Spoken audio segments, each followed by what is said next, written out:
Do you struggle with hunger on your weight loss journey? Have you ever felt like it's sabotaging your weight loss? Maybe you start the day strong, but by mid-afternoon, you find yourself on the other side of your intentions. Or maybe you feel fine one day and then really ravenous the next day, and you're wondering what's going on. So, if that's you, you're not alone. And today, we are diving into the science of hunger, what it really means, and how to handle it with confidence instead of fear. This is episode number 213, When Hunger Hits During Weight Loss: Science, Signals, and Simple Strategies. This is the Healthy Real Food Podcast. I'm your coach, Erin Hart, a registered nurse and health coach who understands the struggle of feeling out of control around food and has walked the path of transformation, experiencing the miracle of sustainable weight loss with the sugar and flour-free lifestyle. If you are a woman who feels powerless against your cravings and is ready to live your life with more energy, mental clarity, and purpose, there is hope. Here we believe that with God, a mindset of unstoppability, and consistent execution of a winning strategy, anything is possible for you. So if you're ready to find freedom from food addiction, take control of your health, and pursue your dreams with renewed energy, support, and accountability, let's go. Hey, my friend, welcome back to the Healthy Real Food Podcast. I'm so glad that you're here with me. Today, we're going to be diving into the science of hunger and how to navigate it on your health journey. When I first started a sugar and flour-free weight loss meal plan back in 2020, the year that I lost over 100 pounds, I remember feeling really scared of hunger. Maybe you can relate. I literally had not allowed myself to feel hungry for years. And that's why I had gained over 100 pounds in a 10-year period. As a mom of three little girls and an ICU nurse, I used food to cope with all the stresses and emotions of life. But when I hit my highest weight a year after my baby was born at 284 pounds, I knew that something had to change. I wanted to be here for my girls. And as a nurse, I knew the trajectory that I was on was leading to diet-related disease and an early death. So I started on a weight loss journey with the sugar and flour-free lifestyle, and I lost over 100 pounds and have kept it off now for over 4 years. This experience of losing over 100 pounds taught me that hunger isn't something to fear, it's something to understand. It is a natural part of weight loss when you're eating less food than your body requires to burn fat, as well as just living in your body in maintenance. It's normal to feel hungry and it doesn't have to derail you. With the right tools, you can absolutely handle it. So, my hope is that the information in today's episode will help you to find more peace with hunger on your health journey and give you some strategies to navigate it. So, how do you feel about hunger? Tell me, does it bring up for you when you're hungry? Some people fear hunger, as I did. That fear may be rooted in past painful experiences that we used food to cope with, or childhood trauma, or years of avoiding our feelings with food. For others, hunger can almost feel like a badge of honor. Like if you have a strong restrictor part, you may even believe that hunger equals control. But that side of the coin can lead to disordered eating like anorexia. And I just want to be clear that that's not the conversation we're having today.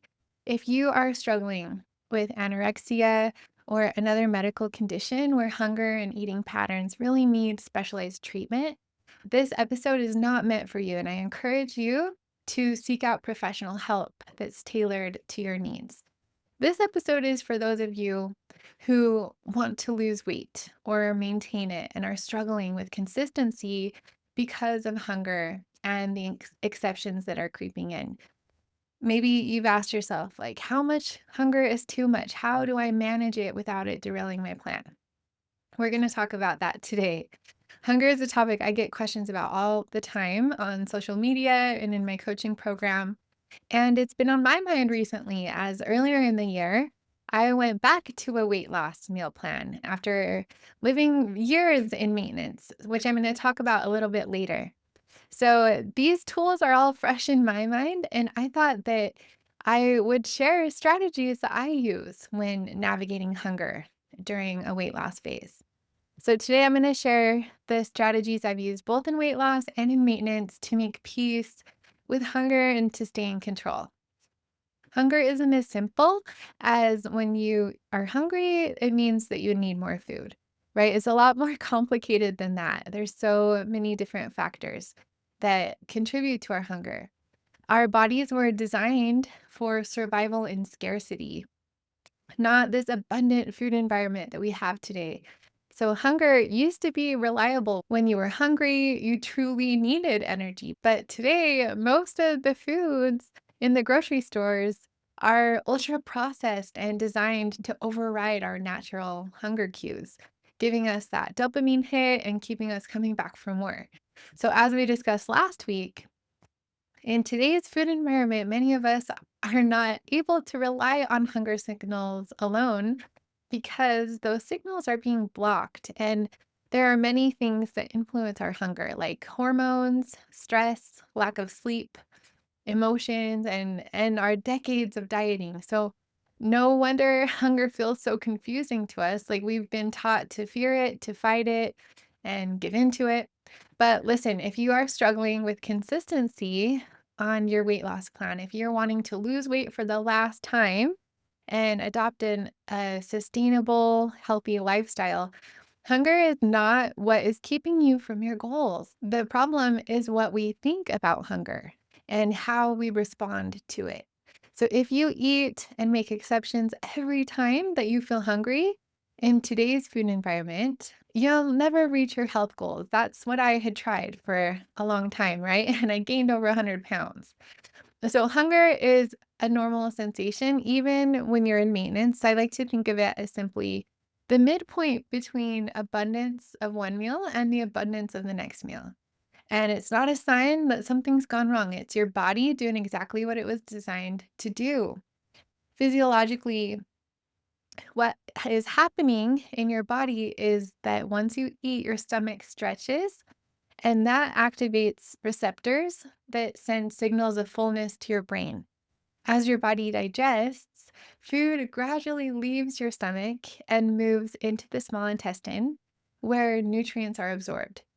As the stomach empties, those stretched receptors, they quiet down. And that lack of stretch, combined with the rise of a hormone called ghrelin, is what creates those physical sensations of hunger, the growling stomach, the hollow feeling, maybe a dip in your energy or concentration. But that doesn't mean that your body is in danger. It simply means that your last meal has been digested and you're moving into that natural midpoint before your next meal. Your body is incredibly efficient at storing and releasing energy. So, in between meals, you're tapping into glycogen in the liver for energy. And if you're in a caloric deficit, you're also tapping into stored body fat. And that's how we release weight. That's why hunger is not an emergency signal. It is just feedback that digestion is moving along. What's important to understand is that hunger is expected both in weight loss and in maintenance. So, in weight loss, you'll likely experience a little bit more hunger more often because you're intentionally eating less energy than your body needs so that you can use your fat stores for energy. In maintenance, you'll still feel hunger, but it tends to come on in that normal rhythm between meals. In either way, the presence of hunger isn't a problem. It is part of being a human being. It's part of how our bodies function.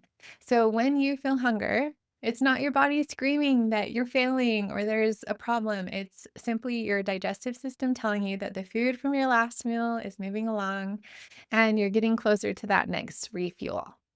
So let's break down the biology and some of the science of hunger because I really think it helps us to manage our minds around it when we understand what's happening.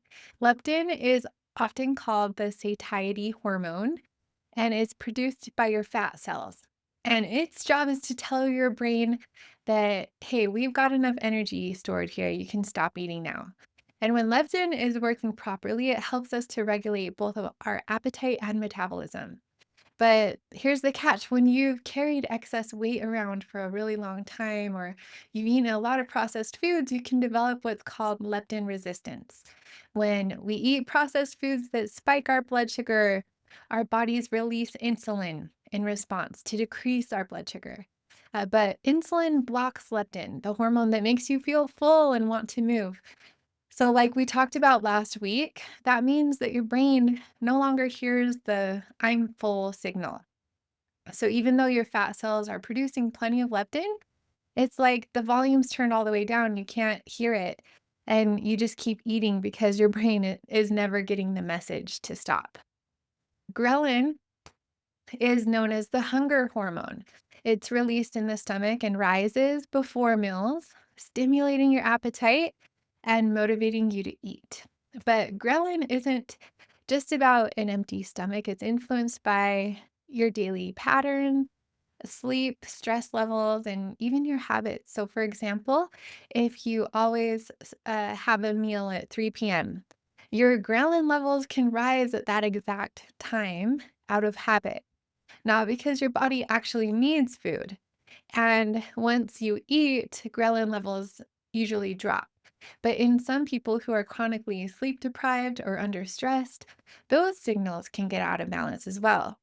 And speaking of sleep and stress, they play a huge role in hunger. So, one bad night of sleep is enough to raise ghrelin and lower leptin, leaving you hungrier, less satisfied, and craving quick energy for the day. Chronic stress has a similar effect. So, high levels of cortisol, the stress hormone, not only mess with hunger hormones, but it also pushes you toward highly processed, high sugar, high fat foods because your brain is searching for a quick dopamine hit and comfort and energy. So, hunger is way more complicated than just if I'm hungry, that means I need food.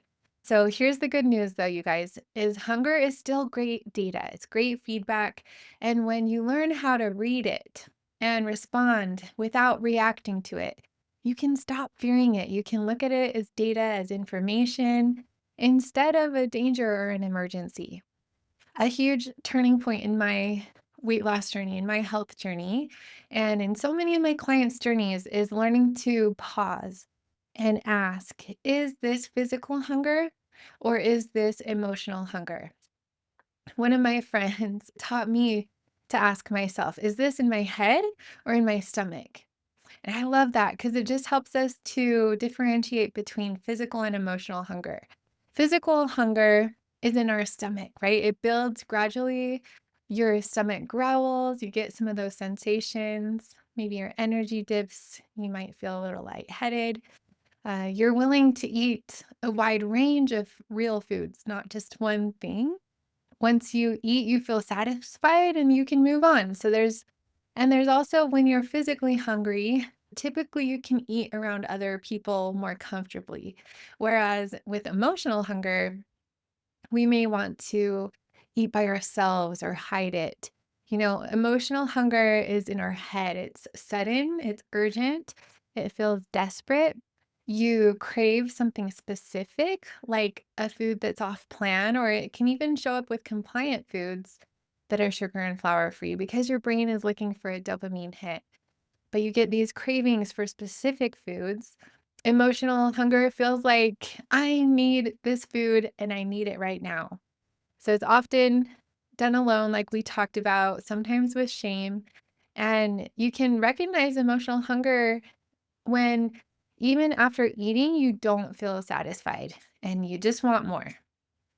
So picture this, you guys, like after a stressful day, you suddenly need not my food, right?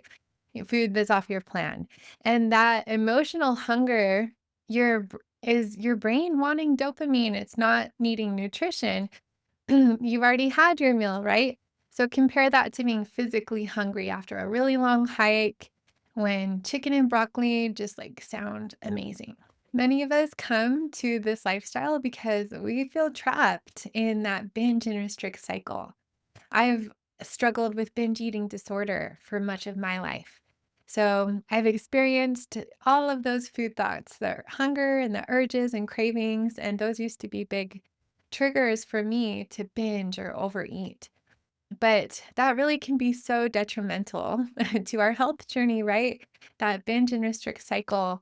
What's happening is when you're on a weight loss plan, over time, if you've been on it for a long time, your metabolism can adapt and lower the amount of food that you need. And when we binge or eat large amounts of food above what our body needs, that food's converted into stored energy in the form of body fat. So if hunger is triggering binge eating for you or overeating for you, I would really encourage you to look into your meal plan. You may want to add more food to your plan intentionally so that you're not making exceptions, and break up your food into smaller meals throughout the day so you're not going so long in between meals. Many people think that when we lose weight, we're losing fat cells, but in reality, our fat cells are all still there. They just get smaller. But when we binge or overeat above our body's energy needs, that is a fast way to fill all of those cells back up and even increase the fat cell numbers over time. It's really just slamming the brakes on your weight loss and shifting into reverse when we are in that binge and restrict cycle. Catherine Hansen, who is the author of the book Brain Over Binge, which is a book that has helped me so much on my health journey. She teaches that binging does nothing for you. It doesn't fix anything. It only adds another problem on top of the one that you already have. In her book, she teaches that there are two parts of our brain. We have a lower part of our brain and a higher part of our brain. And this is physiological.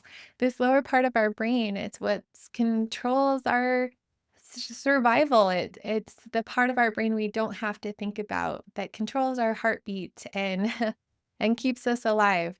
This higher part of our brain is what we do have control over. It's our conscious thinking.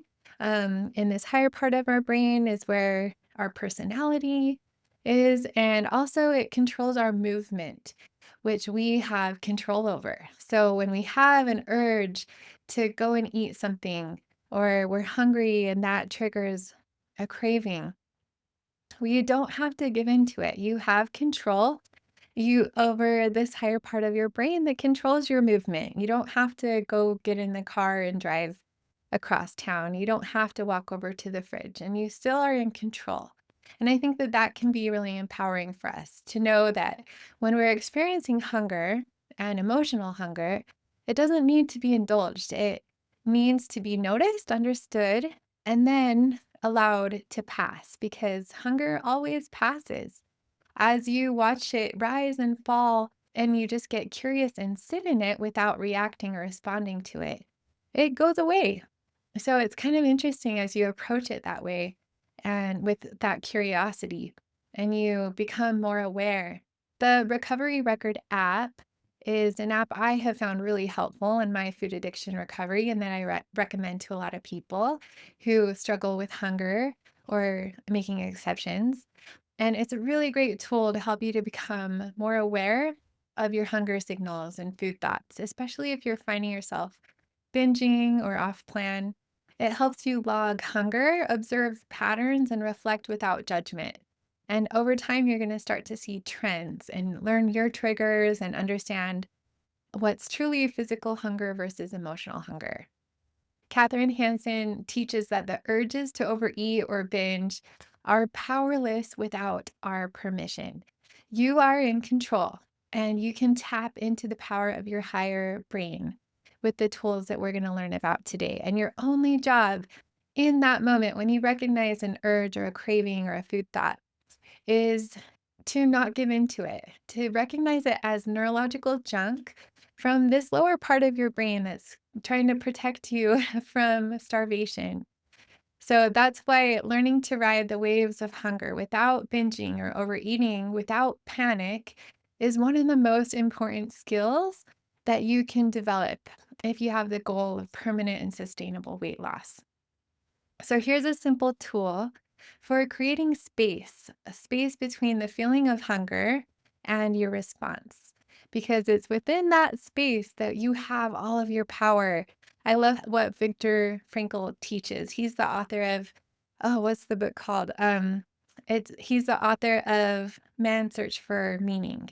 So good.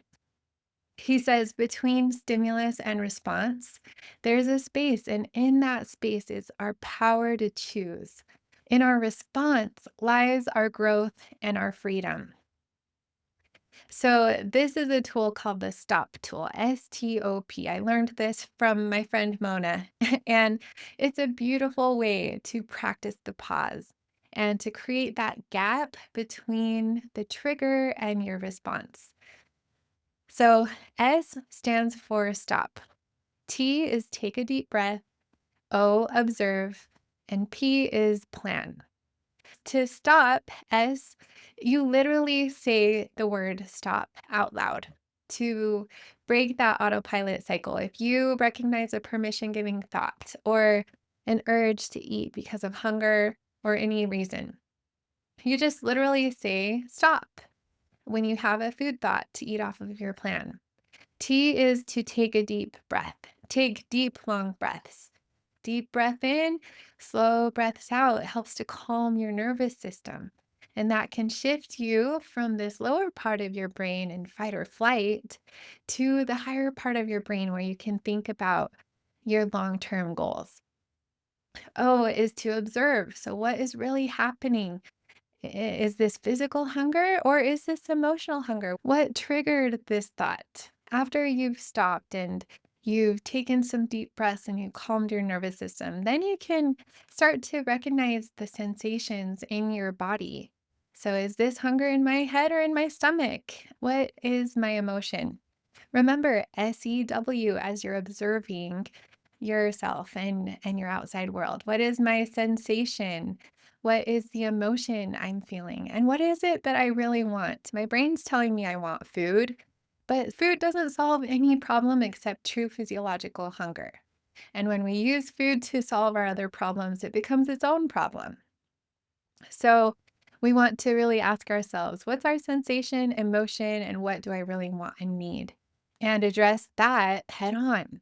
P stands for plan or proceed, right? It's time to use that higher part of your brain to make a plan of how to stay on your plan. So now you want to just choose what is the next right thing. What helps me if I'm feeling triggered because of hunger or a craving is text, pray, walk away. So this is when I get out my phone and I text somebody and I connect with someone immediately and my buddy, my mentor, my coach, and I let them know what's going on. Remember, emotional hunger happens in isolation. And so we want to take contrary action and do the opposite by connecting more with others, our support system, and with God, with your higher power. So pray, text, pray, walk away. Go and say a prayer, an urgent prayer for help, right? That has saved me so many times on my weight loss journey when I have had overpowering urges or cravings that I thought I was not strong enough to overcome. And saying that prayer gave me strength above my own. And then walk away. Go drink 2 cups of water, go on a walk around the block, set a timer on your watch for 20 minutes, and just watch and be curious. Your only job in this moment when you're practicing the pause is not to give in to that food thought or craving, to not give in to that neurological junk from the lower part of your brain. So, this is how you build the muscle of self control. You don't have to be perfect, you just have to keep practicing the pause. When you pause, breathe, and observe, you begin to see hunger and cravings for what they are. They're just signals, not emergencies. So, in that space, the pause, just remember your why and then go and do the next right thing. I know hunger can feel so challenging, but when you really sit in it, it's just a little bit uncomfortable. It's not painful, like our brain tells us it is, that we're dying. You're not dying. No one ever died between lunch and dinner. So, yeah, on a caloric reduction or even in maintenance, we experience a little bit of hunger, and your brain wants to avoid that discomfort. But if your goal is weight loss, Hunger is an expected part of the transformation, not a reason to go and eat more. When you have a healthy meal plan with a balance of healthy real food from every food group that's free from sugar and flour in weighed or measured quantities, like you can just trust that your plan is enough. You are choosing to eat less than your body needs to burn stored body fat, and that's going to help you with longevity and to prevent diet related diseases. And that's the whole point, right? So, hunger is good. When it's hardest, it's working. And transformation requires taking uncomfortable action. So, how much hunger is okay? That is the question that we really have to answer for ourselves. So, what I would say is that manageable hunger is normal. If you are hungry, but you're still able to stay on your plan, then that is okay. Keep going. Unmanageable hunger that leads to frequently going off of your intended plan or binging is not okay.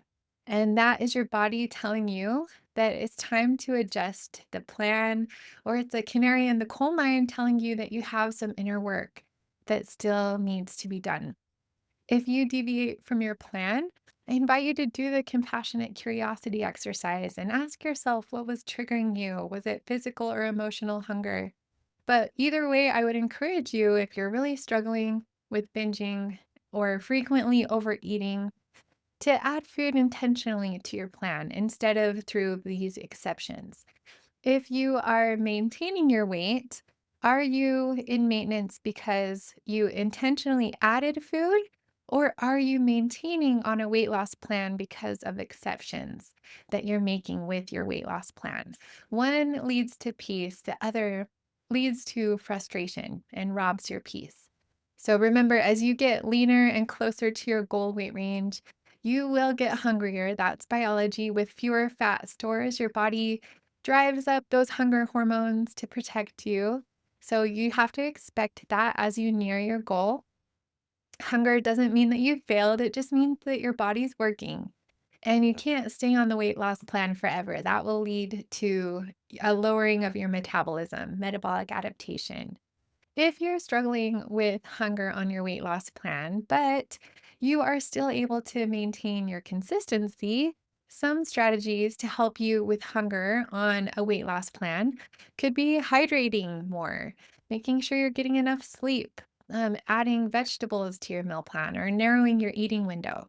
When I was first losing weight after I adopted a sugar and flour free lifestyle, I was amazed how for the first time in my life, after only 3 weeks, I finally felt in control around food. I was seeing great progress with weight loss and my cravings had dramatically decreased, but I was still really hungry. It was manageable though. I wasn't overeating, making exceptions, or binging because I had those clear boundaries with sugar and flour in my quantities. So, what I did to manage my hunger when I initially lost weight, one of the tools was narrowing my eating windows between meals. I went from eating every 4 to 6 hours to eating my 3 meals every 2 to 4 hours. I pushed breakfast back to 10 or 11 a.m. and then eat lunch around 2 and dinner around 5, sometimes even 4:30, right? And lengthening that window between dinner and breakfast and shortening the time in between meals, that's a form of intermittent fasting that also gives your body time to burn fat. So that rhythm really helped to regulate my hunger, and once I implemented that, I my hunger really went away, and it gave me a lot of peace. Here are some more tools to help you to handle hunger when you're on a weight loss plan. First, reframe hunger as neutral feedback. Hunger is not good or bad, it's just data. Number two, use structure. So that's why I love a sugar and flour free, weighed and measured food exchange plan with a balance of all the food groups. You can trust that you're not eating too much or too little. And that can really help to quiet those food thoughts and that food chatter because you know that you're giving your body exactly what it needs. Number three, practice the pause, STOP. Stop, take deep breaths, observe, and then make your plan to proceed. Is this a physical or emotional hunger? And if it's emotional hunger, just remembering that food is not going to solve the problem and addressing it head on with things that will. Number four, build hunger tolerance. So, hunger is not going to kill you. Sparkling water, herbal tea, setting a timer, calling a friend, taking a walk around the block. So, these tools can help you to manage hunger on a weight loss meal plan and maintain your consistency. Number five, plan ahead. So, be sure that you're writing down your food the night before and eating exactly what you wrote down. Schedule your meals every 4 to 6 hours or try shortening your eating windows like I did. And make sure you're eating an abundance of nutrient dense, high volume, fiber rich foods for satiety and create habits that bypass willpower. Number five, set a finish line. So, just like in labor, when you're having a baby or when you're running a race, like it's a lot easier when you can see the end, when you know that there's an end. A weight loss meal plan is not meant to be a long term strategy, it's a temporary reduction. So, if you have a lot of weight to lose, try scheduling in some maintenance breaks, as we've talked about on previous episodes. 6 to 12 weeks in a caloric reduction, followed by a period of maintenance with more food in your plan. And then repeat that until you get to your goal. Check out that episode or reach out to me if you missed that one. A big mistake I see is people who are on the weight loss plan for years, but are in maintenance by exception, not losing weight because they're eating off plan. And it's better to add food to your plan to create a less aggressive caloric reduction than to be constantly making exceptions and breaking promises to yourself. That can be really harmful. So, as you lose weight, as you lean down, you have to expect your hunger to increase. So that's science. You have less fat stores and you're going to be hungrier.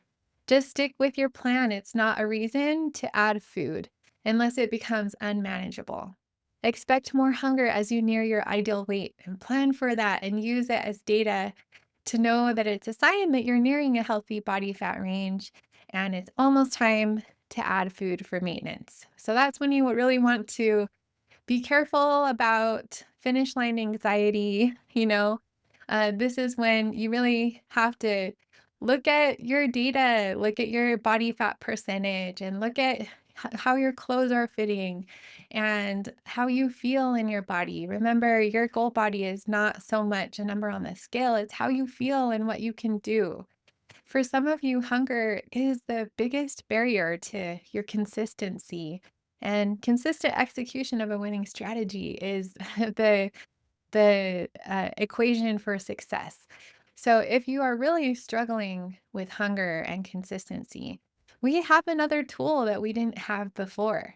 GLP-1 medications like semaglutide or tirzepatide. There's other ones as well. And they can really help you with your hunger as you incorporate your sugar and flour free lifestyle. They quiet hunger signals and food thoughts, slow digestion, and make sticking to your plan feel doable. I did a whole podcast episode on these earlier this year about everything you need to know about these popular medications. And I found them to be a game changer for myself and for some of my clients. Not everyone wants to use medications, and I get wanting to take that natural path to weight loss. A sugar and flour free lifestyle with weight or measured quantities creates a lot of the same benefits in our brain and body that these medications do. So, for sure, I always encourage people to go all in with your program before considering them. Many people don't need them at all. But if you are struggling with hunger and consistency, these medications may help. I'm not a doctor, I don't prescribe these. I always encourage you to work closely with your physician on dosing, monitoring side effects, nutrition, while so you can preserve muscle while losing fat. But after doing extensive research on these medications earlier in the year for the podcast and weighing all the risks and benefits, I really decided to experiment with these medications for myself. After my initial weight loss of losing over 100 pounds, I lost 125 pounds. I had transitioned to maintenance and was doing really great, but I found myself at times reverting back to overeating or occasional binge eating when I was stressed or anxious. Overeating and binging after achieving such extraordinary success for me and feeling so in control for so long, that was a canary in the coal mine that helped me to see I had more inner work to do. So I added more food to my plan to stabilize and stop binging. I invested in life coaching, therapy. I worked with my doctor and did a lot of inner work to learn how to manage stress and anxiety without using food to cope. And I found from doing self reflection after deviations in my plan that going back to a caloric reduction was a trigger for binging for me at that time. So I changed my goal weight range a little bit higher around the weight I was, which was about 35 pounds above my lowest weight. And I focused on maintenance and not binging. So adding food to my plan and doing that inner work helped me to learn how to regulate my nervous system. During that time, I learned how to manage anxiety and stop binging. I learned many tools that I now teach to my clients that helped me during that time. And for a couple of years, I maintained my weight at that higher range. But I still wanted to return to where I felt best. But I didn't want to go back to a caloric deficit because I was worried about it triggering binging again. So after doing the research for the podcast episode about GLP-1 medications, for my clients and talking with my doctor and praying about it, I decided to start taking tirzepatide, which is one of the GLP-1 medications, to help with my hunger and my cravings and to go back on a weight loss plan.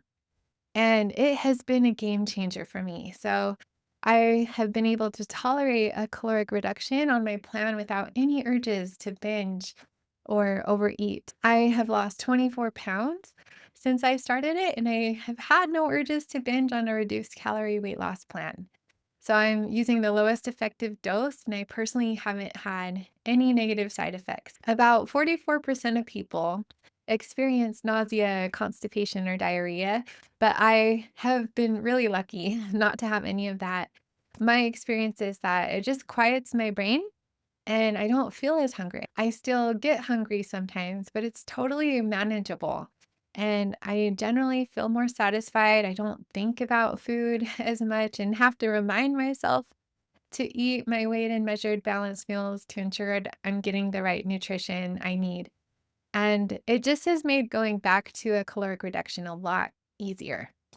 So I know some of you feel like taking medications is cheating or something, but to me, you can walk to the store or drive to the store. Like you can have a baby naturally or with an epidural. And so this is just a tool. It's a tool that's available to make the process easier.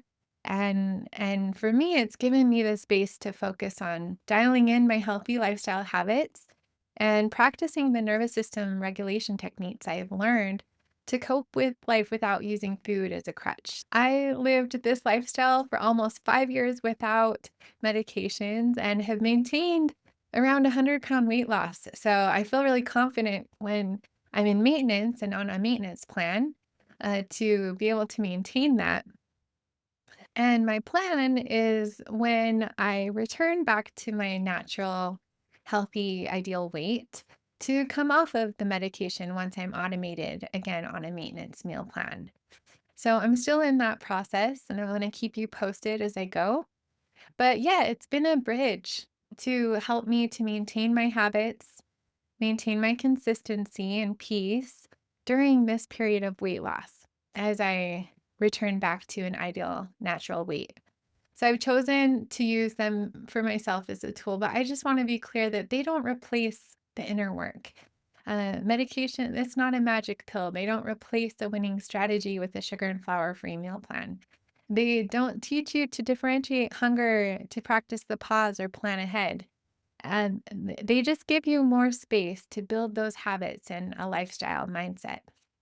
It's always a little vulnerable for me to share the messy middle of my story with you, but I've always tried to do that openly throughout the last 5 years with the hope that it will help you to feel safe in sharing all the ups and downs of your journey as well. And hopefully, learning from my experience can make your weight loss journey easier. I hope my story, while it may be different than your journey, helps you to understand that mistakes are the best teachers and setbacks can lead to stepping stones and breakthroughs in your health journey when you reflect on them with compassionate curiosity and learn from them. So if you've struggled with hunger, you've made some exceptions and don't worry, it's keep that forward focus and just learn from it and keep and adjust your strategy, keep going. So here's what I want you to walk away with today. Hunger is influenced by hormones, sleep, stress, environment. It's not always telling you the full truth. Processed foods are designed to confuse those hunger signals. So no wonder you feel stuck. The breakthrough is learning to tell the difference between physical and emotional hunger. When hunger comes, use the stop tool. Stop, take a deep breath, observe, and plan. You'll begin to notice that hunger is not an emergency, it's neutral feedback. And when it comes to weight loss, hunger is part of the process. The goal isn't to avoid it at all costs, it's to learn how to tolerate it, manage it, and adjust your plan when it becomes unmanageable. If you're binging, please reach out for support and help. I encourage you to reach out to me, to your healthcare provider, and licensed practitioners that can help specifically with that. And you're going to want to add some food intentionally, but we can adjust your plan and help you to keep moving forward. Um, Thank you so much, everybody, for joining me. I hope this episode encouraged you. So I invite you to take a minute to subscribe, leave a review, and share it with a friend who might need this message. Is how we spread this message of hope. And if you are not yet in my coaching program, but you want help applying these tools in your own life, send me a message on Facebook Messenger. I would love to hear from you and walk alongside you. Hunger is not the enemy, it's neutral. You are in control. And your only job in that moment when you're having an urge or a craving is not to give in. So, with practice, you'll see that hunger doesn't control you, you control how you respond. I'll see you next week. Thanks for listening today. If you enjoyed this podcast, you're going to love my coaching program. If you're struggling with your sugar and flour-free lifestyle and want to lose weight for the last time, I can help you. Just imagine living in your goal body and having peace with food. Your success is guaranteed.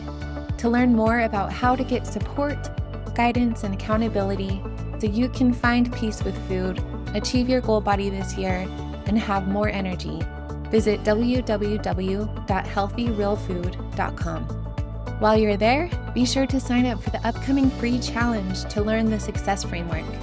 And click the link to my schedule for a free one-to-one coaching call so we can get you started on your success path. You have the power to create the life that you want. This is the year of you. I'm cheering you on. Now go win the day. You got this.